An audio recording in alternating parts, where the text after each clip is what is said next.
This is a special presentation of EA Sports from the Coliseum in Oakland, our tribute to the coach, the John Madden Legacy Game.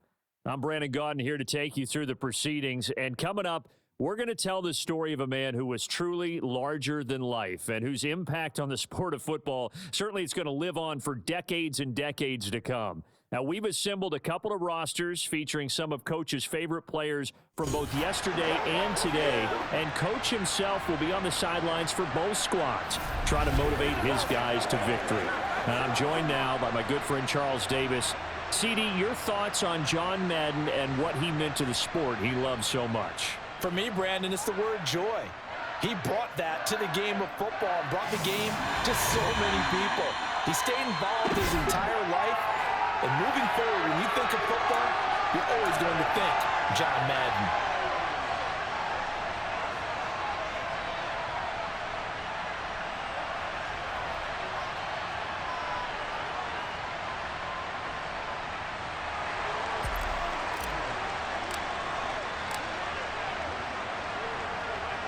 The Coliseum back to its original 70s glory. What a scene in the East Bay, and we're underway in the John Madden Legacy Game.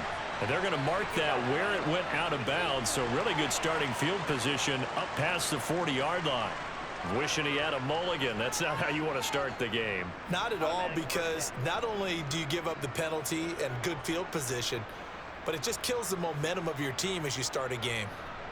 So it's the NFC stars who will get the ball first. And, Charles, as we alluded to, we've got a different era of coach on each sideline. So the man coaching this NFC squad, we'll call him Young John Madden, this is a coach who was trying to establish a foothold in the NFL and on the cusp of doing it very successfully.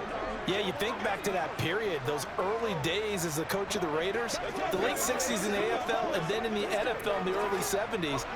Coach was a guy who was ahead of his time. The Raiders were one of the first teams to have mini camps, one of the first to film practice, because he wanted to practice coaching as much as he could.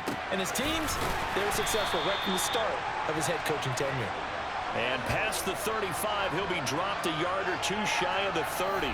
So as we mentioned at the top, let's take you through the life of John Madden. And, you know, it's very fitting that we're here back in the Bay Area, not just because John's so associated with Raider football, but also because